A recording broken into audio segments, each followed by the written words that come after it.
Hey, wow. Uh, it's been a minute since I posted, as in like 18 hours. But I went to work and I worked with Joe, and Joe is awesome.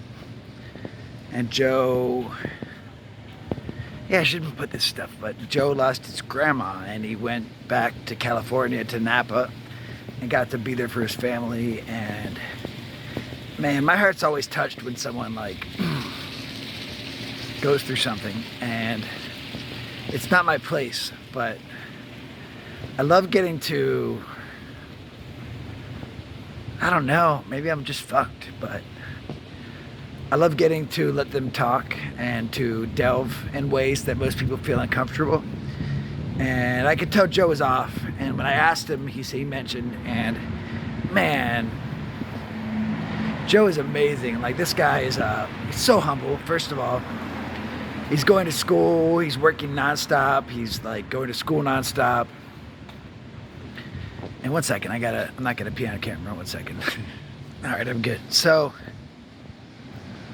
working with Joe is just such a pleasure. He's, when you're bartending, you got two people, generally. You have the person who's serving the bar, and then you have the person who's serving the well. The well is the term for the place where the servers bring in their drinks. So one person is just busting out drinks fast, the other person is entertaining the guests. And Joe is very fast at the well, but it sucks because like the man is much better with people than I am, and I'm pretty great with people. And so I had the opportunity to get to work the people, which I love. And if you can't tell already, just to be clear, I had a drink tonight, my first actual drink in like almost 3 months. But yeah, it was just so nice working with Joe, and I could tell before he was I was a little bit selfish because I had met a woman the other night, and she had told me that her friend here was an age similar to mine, and I should flirt with her, and blah, blah, blah. So this beautiful Australian woman came into the bar tonight who I had been messaging through Instagram, and she's a psychologist. I love really smart women who are independent. And she sat down, and I got to wait on the tables, or the people, and Joe did the drinks. And yeah, long story short, I introduced her to the people next to her, and they were like 30 years older, and she was coming out to have a drink and then meet up with me, and then I just ended up going out with them and being a third wheel where they kind of acted like, I don't know, it was kind of funny because women love attention, especially when there's obviously no reason to return the energies. So we went out, and then eventually the guy was kind of condescending me, and like,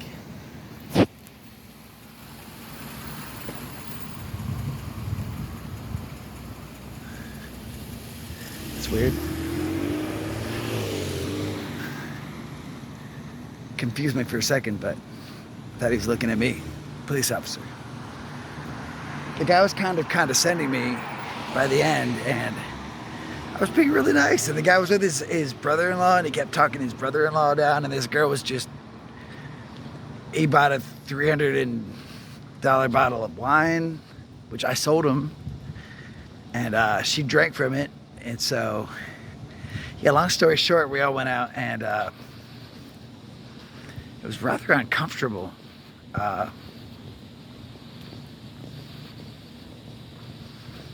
Yeah, I don't know, I'm going on. But so then eventually it was just her and I, because he had to walk his brother home, who had actually brain cancer. And dude, I liked Phil. Phil was legit. Russ was so-so. The guy was like directing the conversation in a way that was just him and that girl. But he never realized, and I never had the heart to tell him, that like he was only talking to someone who I introduced him to because she came to see me. And she was just loving the attention, and I don't give that attention so freely for no reason. And so by the time we left and went to the bar, her and I'd had like maybe 3 drinks, 4. I met with people from Sky, who I love, the servers there. They are awesome. And the one that asked me what I thought of Filipino, which is where I was bartending when I met this woman. And basically she heard that I felt the way I did. And she just like, I'm going home. And so basically I was like right there on the edge of bringing this beautiful Australian woman from Sydney. Not that I was gonna get back to her hotel room, that's the way she was headed. But I've just got this disease ever since I was young. It's called foot and mouth disease, and I share my truth. It's not the truth, it's my truth. People do not like my truth. And she's just like, you know what, I'm changing my mind, I gotta go. And her and I are supposed to go snorkeling tomorrow, but I'm not gonna waste the message. And the part of me that has the ADHD, like rejection sensitivity, yeah, I'm kind of crushed. Like I keep getting chances with these beautiful women, and I used to just lavish way too much attention on them, and now I'm just like, I'm the one deciding to back off. But it's tough. I mean, like, wow, I'm like at the best physical, mental, and emotional health of my entire life. And if I act like myself, they don't like me. And damn, it hurts my feelings. Yeah, because it just feels like when I was not that great in life, when I was like just throwing myself at women physically and emotionally, like that's when I had a lot of luck. And so now that I've been more reserved and I've learned to like set my boundaries, and I've learned what I really want and what I feel I deserve out of life, that's when I don't get much. And I'm sure there's something I've just got to figure out, and it'll all click. But to be honest, part of me, it makes me want to blame women, which isn't healthy, and blame society and blame the way things are. You know, part of me makes me feel like if I don't do and say exactly what a woman wants to hear, then I don't have any chance. And even my buddy Cody, who asked me like what I thought about my job whenever I said what I thought about my job, and this beautiful woman had told me that she was leaving right afterwards. He said, bro, like, you've just got to fake it at first, and that's just not me. I won't fake it, and that's frustrating because I'll fake it at my job. I'll act like I give a shit and like I love my job and like there's nothing wrong. But when it comes down to it, like the way I feel is the way I feel, and that's, yeah, what I share. And yeah, I guess maybe I'm just not meant to be around or with many people. So that's me being kind of dramatic and saying that I can meet lots of people and not feel like I'm ever going to be a match for someone. But you know what? Learning to accept that and just move through it and continue loving myself, that's going to be the path to personal growth that I need.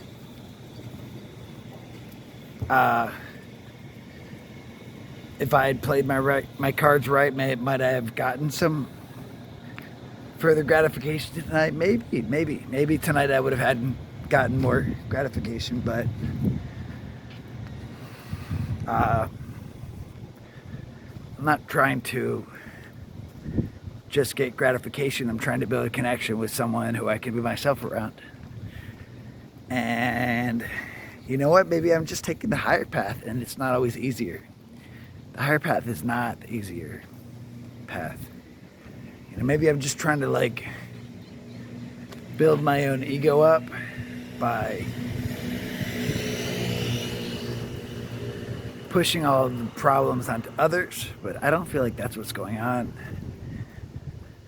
Part of me wants to blame society and the media and just people jumping towards assuming that like a man standing up for himself is automatically toxic. But the other part wants to like take people's advice and realize that I might have to fake it. And the in between those two doesn't leave me with much. And wah. I just want to make a connection with someone. I don't even need like any sexual gratification. Like, I'd love it. I have a lot of energy to offer in life. And I know that sounds funny, but like, damn, I have so much energy. I just feel like it's too much for most people. And they want to have more control over my energy. Maybe I try to control theirs without realizing, and I just don't reciprocate by letting them control mine, but I don't feel like I try to control their energy. So, yeah, feeling kind of rejected a lot. And the trolls on my channel haven't helped me in that area.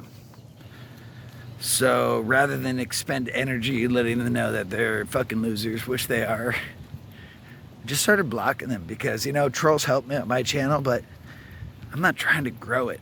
And it's funny, the moment I stopped bitching back to my trolls, I started getting more subscribers each day. I don't need trolls.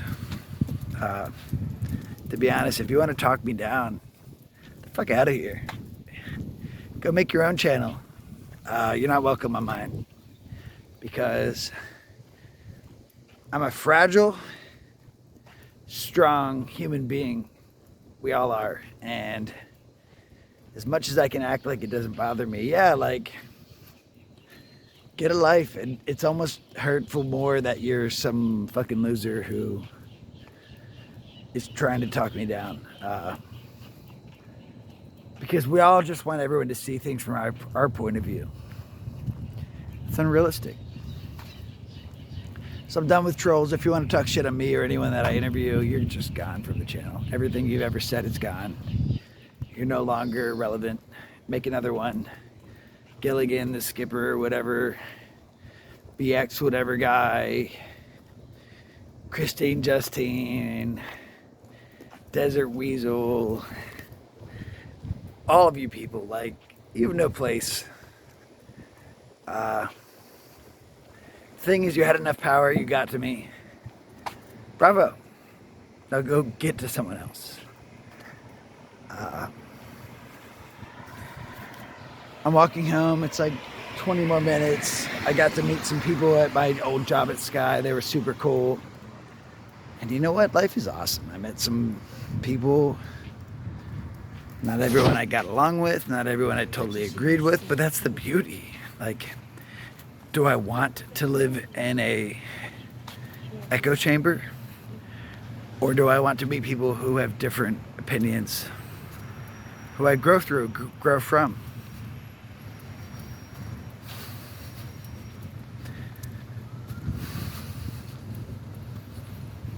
I mean, to be honest, the main thing is I don't have a car. I'm walking. I'm a walker. But how funny is it that once I have my car and once I have my business, that all of a sudden things are going to be flowing. And yeah, that makes me not really want to give much of a shit about anyone. So this is me oversharing, which is part of why I don't drink, because I'm an oversharer.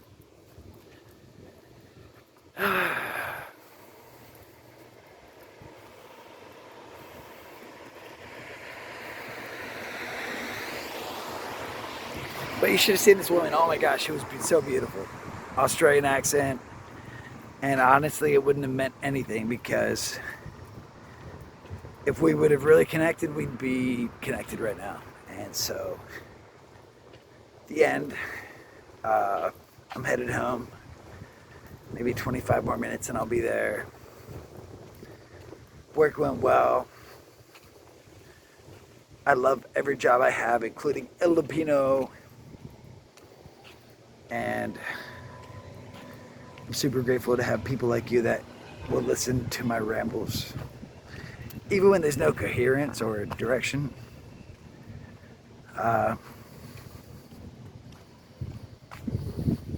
Yeah. There's someone who's actually talking about their life and how they're not happy and how they are. It's not going to be everyone's cup of tea. But here's reality. Right here.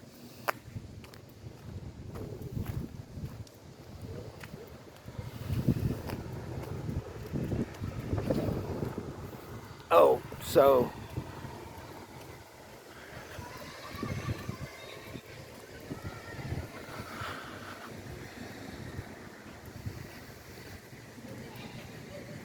when I hear the homeless screamers, I feel so bad, man. My heart goes out.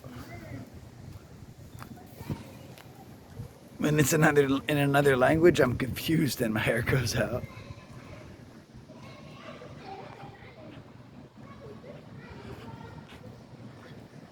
I hear the tone.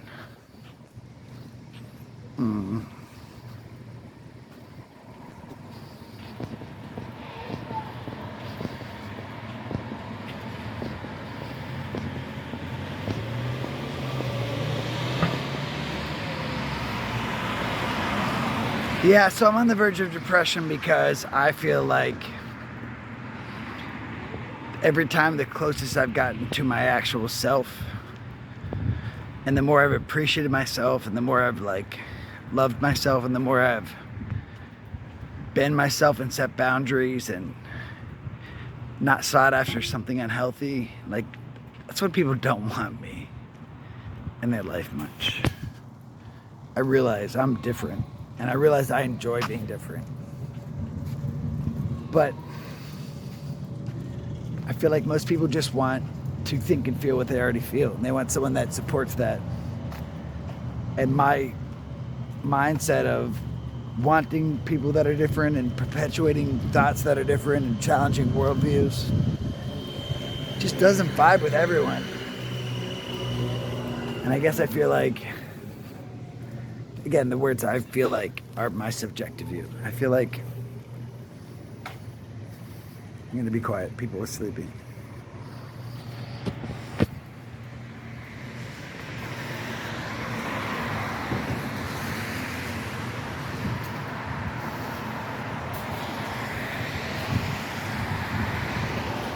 I feel like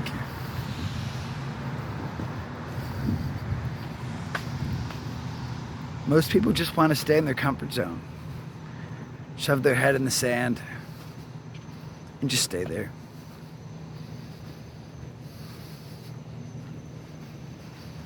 But at the same time, my positive side is saying, hey, people like you watching this still, because everyone else left, and people like me who are willing to stand up and be that guy, we're the ones who are changing the world. And like I said the other day, strong men make good times. Good times make weak men. Weak men make hard times. And hard times make strong men. Maybe I screwed that up. I don't think I did. Strong men, I don't know. Whatever. If I screwed it up, I'll just edit that shit out. There's a cycle, and right before the next stage of the cycle is fully appreciated, they're going to be the ones that are shunned, and vice versa. Vice versa.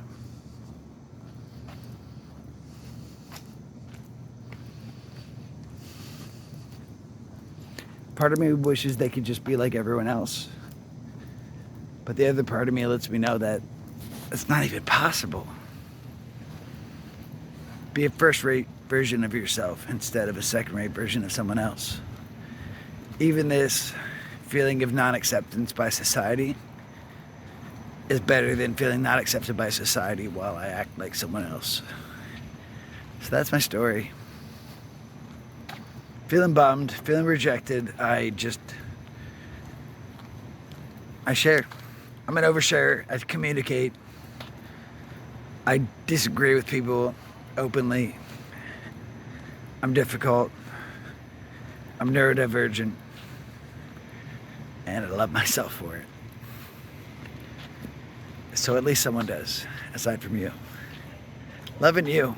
Take care. Thank you. Thanks for listening to my ramble. This is why I do not drink. I still had fun. Later.